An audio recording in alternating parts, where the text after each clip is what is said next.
All right, welcome to match number 4. We are currently 2-1 against a bunch of different decks in this competitive league. All right, so we're on the draw. This seems fine. Any converted mana cost, 1 or 0 or 2 gets played here off the top of our library. So I think this is a good keep. I think it's a fine keep. It's not a good keep. It's not a great keep. It's a fine keep. All right. So Boggles it is. This might have not been the best hand against Boggles. The only thing that can save us here is maybe top decking a cranial plating to get in with Vault Scourge, and hopefully they don't have the reach enchantment. So I think we're just going to lead off with the Vault Scourge here. The question is what land? I think we're going to play Inkmoth, Vault Scourge, pay 2 life, tap this guy, and then pass the turn. He's going to swing in for 2 or 3, depending on how many depending on a land drop and how many 1 mana enchantments he has. He could just play a land and play a dude and swing for 1 or not swing at all, seeing as I have a 1/1. If he swings with his 1/1, I will most likely offer up the trade to trade the Scout for the Scourge. Okay, so he plays a dude. Does he attack? Is the question. All right. So Core Spirit Dancer. Let me tell you, this card is super annoying against Affinity. Just gets real big real quick. Kind of want to play Inventor's Fair here because we can play Springleaf Drum and Signal Pest, so we'll start getting some life off that. I don't know if that's necessarily the right play here. I think we played Darksteel Citadel. No, because how many artifacts we have doesn't really matter towards Empath Eggs. So, okay. We play Inventor's Fair, we play Signal Pest, we play Springleaf Drum. We're going to swing for 1. The reason I didn't play Blink Moth or Darksteel Citadel is that the artifact land isn't relevant until Master Ethereum starts attacking. The island is going to be played next, and then the Darksteel Citadel, and then after that, the Blink Moth Nexus.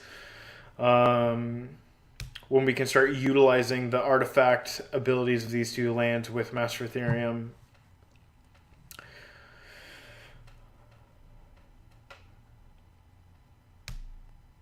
Path to Exile is a real worry that I have here. Resolving Master Ethereum is only good as long as he doesn't have a Path to Exile in his hand. Otherwise, it's just great. It's fantastic. It does everything that I want it to do, and more. So I think at this point, my opponent's probably thinking whether or not I have a Galvanic Blast in hand. He's wondering either why I haven't killed Core Spirit Dancer yet, or when I am going to kill Core Spirit Dancer. He's probably going to throw out an enchantment on the Scout to draw a card, and then maybe bait a Galvanic Blast by putting on some small enchantment onto the Spirit Dancer. And that would be my guess as to how his turn is going to shape out.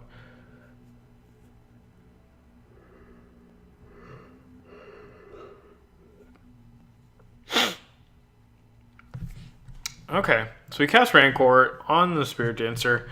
Probably a bait. I'm not really sure. I would assume it's a bait. He's going to draw. He's going to get a 4/4 Trampler.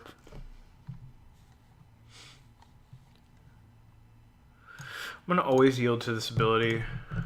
And Dagbreak Coronet comes down, giving it First Strike, Trample, Vigilance, and Lifelink. Oh, man. Get in for 10. He's going to gain 10 life. I'm going to go down to 9. Yeah, this matchup is going to get real bad real quick. The best thing that I can do here is try to mitigate how much damage I take. Hopefully by getting enough artifacts on the battlefield to make it so that his dude is irrelevant. Where I can just have a 10-10 and just chump. He doesn't have flying, I don't think, right? First strike, lifelink, trample, vigilance. No, okay. So we're gonna get in for 3-4. Yep, just like that. We're gonna gain some life. Oh, he has 4 cards in hand. They're most likely. Oh. Yeah, I'm probably just dead here. I'd have to block with Master Ethereum, which isn't what I want to be doing anyways. If he has Path to Exile, then it's even better. He just waits for me to declare blocks and then paths it. Spider Umbra, yep. Comes a 12-12. That's pretty good. 12 minus 6 is 6. 12 minus, or 15 minus 6 is 9. Yeah, I have to jump here. So, like, cranial plating helps here. Can't believe I have to chump with a 6/6. Kind of ridiculous. We'll animate this guy before damage. Just prevent 1 more damage. Because why not? And his creatures have reach now, so they can block my flyers. Yeah, I'm just dead here.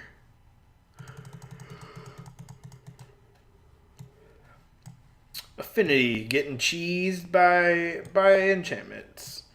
Artifacts and enchantments. Artifacts v enchantments.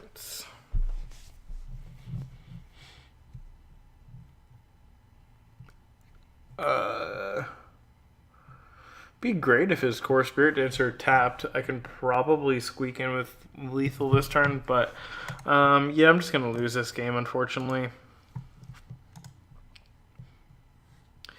Okay, Rule of Law isn't awful here. Edge Champion isn't totally awful here. Dispatch is pointless. Stubborn Denial, maybe. Ancient Grudge is irrelevant, and Aether Grid is probably just way too slow. Spellbomb doesn't do anything. Wear and Tear might help. And Claim to Fame does nothing when they just path your guy. I have the possibility of bringing 6 cards. I think that I'm going to do 1 Master for 1 Edge Champion. And then leave it like that. And then for my colored spells, I think I'm just going to bring these 4 in, take Thoughtcast and a Welding Jar out, because we won't be needing to, the removal spells path. And if we're blocking and using Welding Jar to keep our creature alive, we're probably not in a great spot anyways. Rule of Law is going to keep them down to casting 1 enchantment per turn, which is nice. Wear and Tear gives us the ability to destroy one of their enchantments. Also, Stony Silence, Stubborn Denial lets us counter enchantments that he plays. Master Ethereum is a quick clock. Edge Champion blocks for days. I think we want to try it run out like this. We keep the Mendmites in just to be speedy. I think the point of this matchup is to be faster than the Boggles player. So we have a Rule of Law in our opening hand, but no real way to cast it just yet. I am going to keep this hand, but I will note that this is a bad hand. I'm going to keep Rule of Law and Edge Champion. Maybe I won't. Who knows? I don't know. No, because Rule of Law will come down on turn 3. It'll just be a 1 turn too late, honestly. Stubborn Denial is fine on turn 2.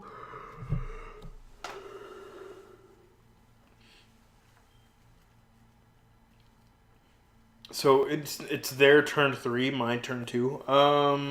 Yeah, okay, we'll mulligan this hand. I think I think that's worth a mulligan. We're probably going to keep this hand because it's fine. It has cranial plating, it has Vault Scourge, it has Ornithopter, and it's champion. What more could you ask for, really? Oh, just some hate cards. No big deal. MBD. Yeah, I'll go ahead and keep this one. This one's a mediocre hand. Post sideboard, it's not a very great hand, especially because we have our island here. We have Path to Exile. That seems super bad. But I have a feeling that our 5 is just not any better. Like, I guess, like, what? Ornithopter, Mox Opal, Memnite, Darksteel Citadel,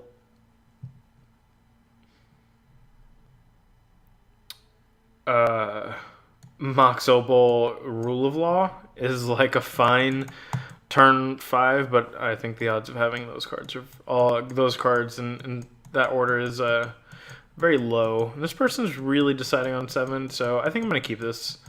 I think they have a variant hand where they have like no lands but a bunch of cards, and they're probably thinking, what are the odds of this hand being real good? Especially on the draw. Or they have like a Dryad Arbor as their one land, Makes everything a little bit awkward. Alright, we're going to keep this hand. Play Inkmoth Nexus, Vault Scourge, Ornithopter, Springleaf Drum off the top. Jeez. We need that third land, but yeah, we need that colored source. I think we need to leave this on top, unfortunately. And he put it on the bottom. So let's pay 2 life for this, play an Ornithopter, and pass the turn.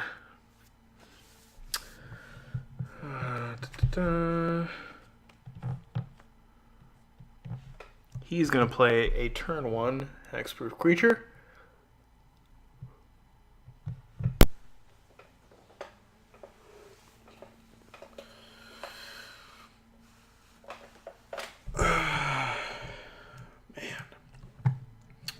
We're going to cast a Springleaf Drum.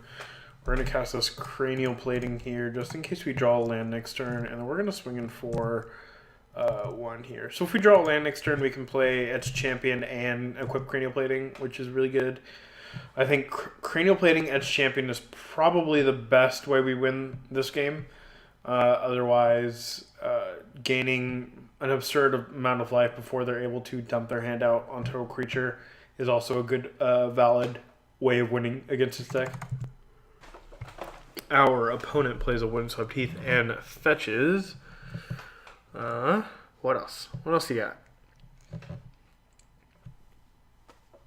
Having a hard time looking through that deck. Looking through all those cards, huh? Shock, man. Come on. It's not that hard. So I guess if Core Spirit Walker is a play here, then I think we're looking I think we're in really good shape.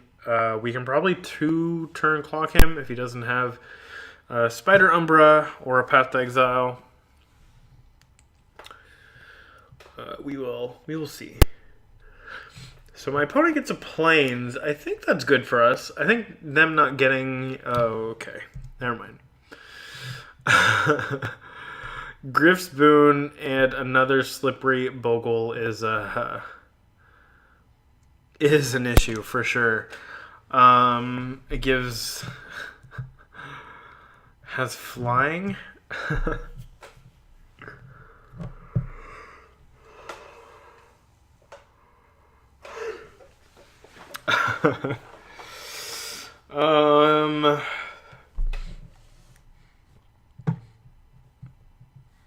Yeah, I think I'm just gonna play Etched Champion here, and yeah, I think Etched Champion is just the better play here, and then we can just start attacking for 1, 2, 3, 4, 5, 6, 7, 8, 9. Put him on a 2-turn clock.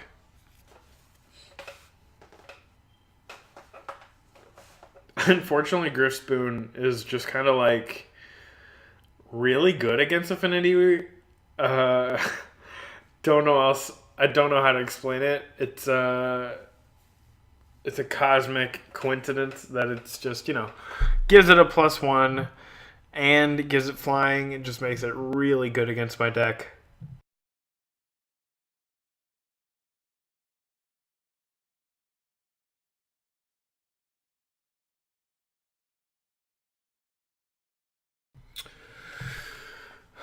Yeah, so we just block here. Oh, he has protection. What? Oh, he has flying. Right. Yeah, I'll take 4. That's fine. Not really worried about it. Making him... So he probably has like a path in hand or something. Kind of just like baiting me to play into it. I'm going to play a Steel Overseer though. I'll have him path that if he wants to. But I'm just going to swing for 9 here. Gain a life. So like I said, this is a 2-turn clock. He can block, that's fine, I don't care. Good 9.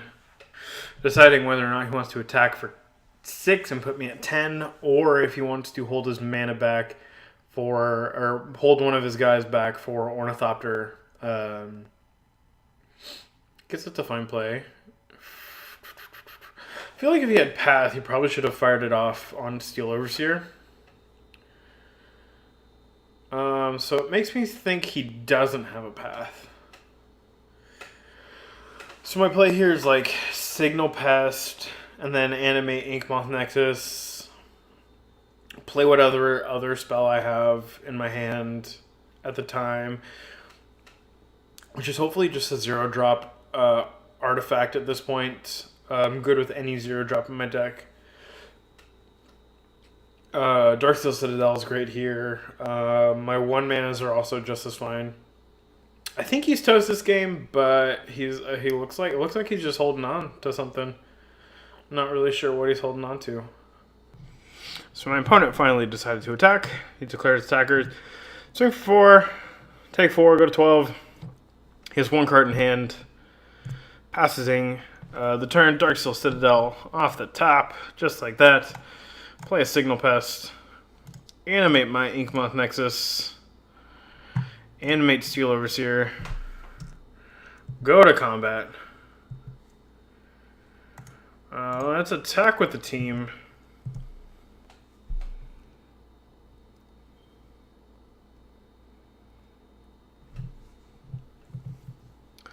My opponent will dig deep into the tank once more. If he has a Nature's Claim here, he blows up the cranial plating. Okay. Okay. Neat. Fantastic. Okay, so I think we just run it back like this. We're on the draw. I don't know how relevant Rule of Laws is going to be on the draw. He just gets to play a lot of cards before we get to resolve this, unless we get to resolve this on turn 1. I think a card like Thoughtcast might be better than Rule of Law, or maybe even the other Etch Champion. The Welding Jar is also fine. I'm going to go with the Thoughtcast to get a little card advantage in there and run it like this. Okay, so this is our hand. Not a very good hand.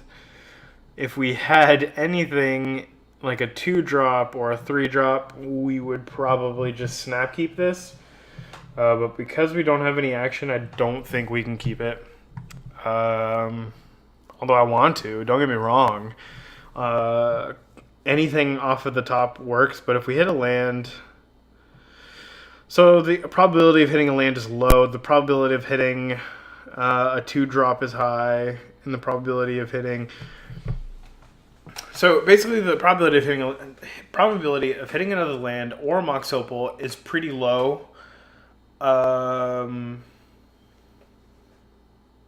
I don't think that we can speculate that it will be good. Because we can just draw a Signal Pest or a Vault Scourge, which doesn't put us in a very good position. I think this is a mulligan, but I would have loved to see what comes out of this one. I think this one's way more viable. We have the ability to cast Tear on turn 1. I think this is good. I think we can work with this one.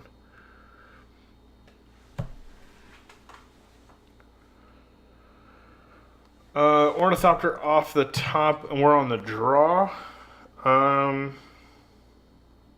You know what? I think we're going to keep this on top just so that we can play Cranial Plating on turn 1 and leave up Tear for turn 2. I think that's the play that we're going to... I think that's the line we're going to run here. A Dryad Arbor. Man, makes me wish I had Galvanic Blast in this deck. So we're going to play Ornithopter,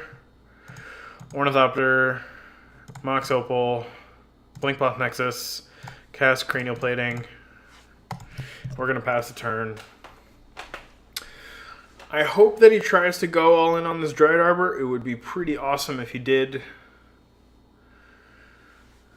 Plays a fetch land. So he plays a Core Spirit Dancer. I think our plan is still the same. Play Inkmoth Nexus. We're going to animate this Blinkmoth Nexus. Actually, hold on. If we animate and equip, we can't destroy something.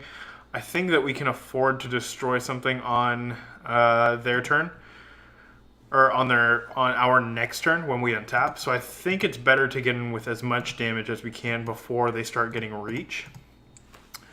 So we're going to run this play and swing in for 6. Unfortunately, we didn't have the Inkmoth Nexus, so we couldn't get in there for that much infect damage. Because if they just cast a Spider Umbra next turn, we can blow it up and get through with a lot of damage.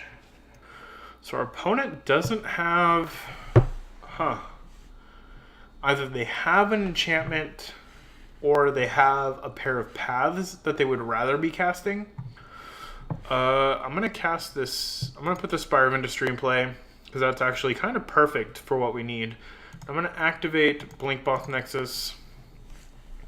And we're going to crash in with our team and be able to use the black ability on Cranial Plating just in case anything else happens. I don't think we're worried about enchantments at this point unless it says, unless Daybreak Coronet comes down. I think we probably blow that up. But as of now, we're in a pretty good spot here. We have him on a 3-turn clock here. Well, 2 turns. So if he has 2 Path to Exiles in his hand, so he casts 1, sure. We will not be using Path to Exile's ability. We're going to move Cranial Plating onto this one. And see if they have another path that they would rather be casting than enchantments. We're going to go to damage. Either get in for 5 or lose another dude. Okay, so we got him for 5. Assuming we draw... So this is 3, 4, 5, 6. If we draw another artifact... If we draw 2 artifacts, we're probably in good shape. If we draw... I don't know what we draw here that makes it really good. Stubborn Denial is really good here. Yeah, let's play this island. Animate Blinkmoth Nexus. Declare attackers.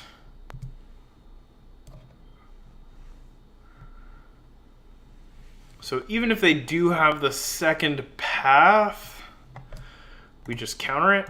Attack with all creatures. So this is 5. I don't think that we need to be getting fancy. We already have them on a 2-turn clock at this point. This turn and the next one. We don't need to add an extra point, which will make it 6. Yeah, I really don't think we have to do that right now.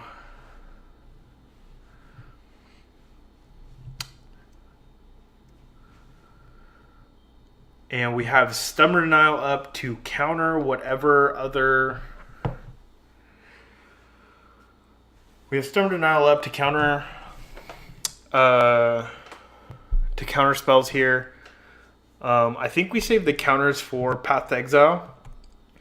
So we let Spider Umbra resolve. If he plays another Spider Umbra, we probably destroy that one. Daybreak Coronet. He has 3 cards in hand and 1 white-green mana source up. So I think we let Daybreak Coronet... Okay, so see, the problem is he attacks. This gives everything... okay, so I think we just tear the... Yeah, we tear the Spider Umbra now.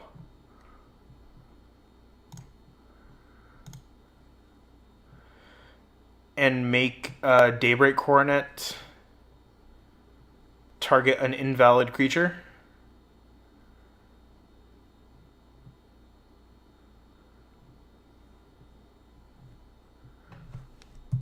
He gets to draw a card. Daybreak Coronet is countered because it has an invalid target. Maybe?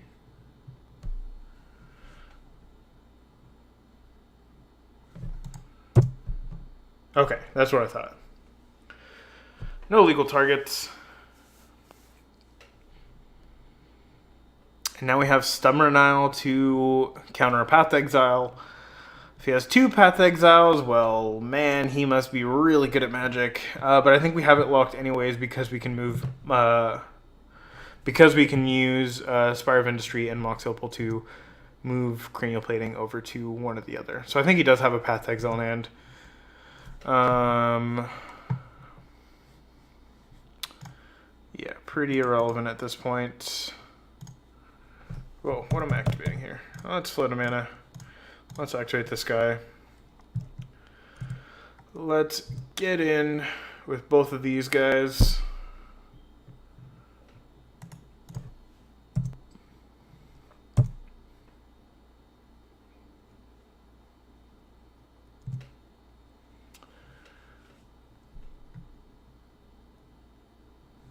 And we'll Stubborn Denial that.